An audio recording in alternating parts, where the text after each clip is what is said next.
കാലിക്കാൻ തന്നെ ഏത് ദിവസം 7%. അല്ല ഹേമന്തേ, ഇപ്പൊ ഇന്നലെ ഗോൾഡൊക്കെ വാങ്ങിയ ആൾക്കാരുടെ അവസ്ഥ എന്താവും? എന്ത് ചെയ്യാനാ, ഒറ്റ ഫോൾ അല്ലായിരുന്നു, ഒറ്റ ദിവസം കൊണ്ട് 6.9%. ഓക്കെ, ഇതിനു മുമ്പ് ഇത് കണക്ക് വീണിട്ടുള്ള 2013 വാങ്ങിയവരൊക്കെ പെട്ട് കിടക്കുമായിരിക്കും. എന്നാലും ഇപ്പൊ ഇങ്ങനെയൊക്കെ വീഴണമെന്നുണ്ടെങ്കിൽ എന്തെങ്കിലും ഒരു കാരണം ഉണ്ടാവില്ലടാ. ആൾറെഡി ഇത് ഇത്രയും നോക്കിയേ, കണ്ടിന്യൂസ് ആയിട്ട് ഇത്രയും ദിവസം അപ് ട്രെൻഡിൽ പൊക്കോണ്ടിരിക്കുന്ന ഒരു സ്റ്റോക്ക് ആയാലും ഗോൾഡ് ആയാലും എന്താവും, ഒരു ഏരിയ എത്തുമ്പോഴത്തേക്ക് ആളുകൾ അത് സെല്ല് ചെയ്യും. അത് തന്നെയാണ് നോർമൽ പ്രോഫിറ്റ് ബുക്കിംഗ് ആണ് നടന്നിട്ടുള്ളത്.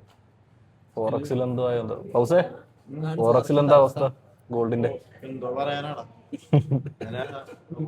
എന്താ പറയാ, നല്ല രീതിയിലുള്ള ഒരു ഫോളാണ് ഗോൾഡിൽ വന്നേക്കണം. നമ്മൾ പ്രതീക്ഷിക്കാം. ഒന്നാമത്തെ കാര്യം, ഗോൾഡിൽ ഇങ്ങനെ അടിച്ചു കയറി മുകളിലേക്ക് പോകണമായിരുന്നല്ല.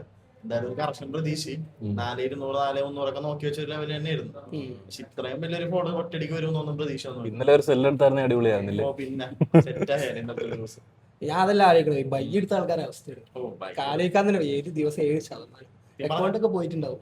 ആലോചിക്കാതിരിക്കണമെങ്കിൽ കുറെ പേര് ലെവറേജ് എടുത്തിട്ടുണ്ടാവും. എനിക്ക് അവന്മാരുടെ അവസ്ഥ മനസ്സിലായി. വേറെ എന്തെങ്കിലും പ്രോബ്ലം ഉണ്ടായിരുന്നോ വീഴാനായിട്ട്?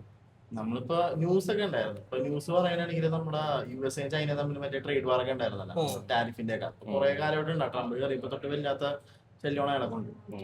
അത് ടെൻഷൻസ് ഒക്കെ ഒന്ന് ഒതുങ്ങിയിട്ടുണ്ട്.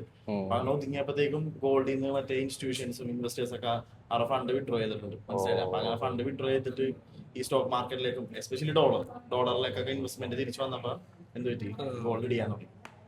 പ്രോഫിറ്റ് ബുക്കിംഗ് മാത്രമല്ല, വേറെ റീസൺസ് ഒക്കെ ഉണ്ടല്ലേ? എന്തായാലും നമുക്ക് കണ്ടറിഞ്ഞ് കാണാം എന്താവും എന്നുള്ളത്.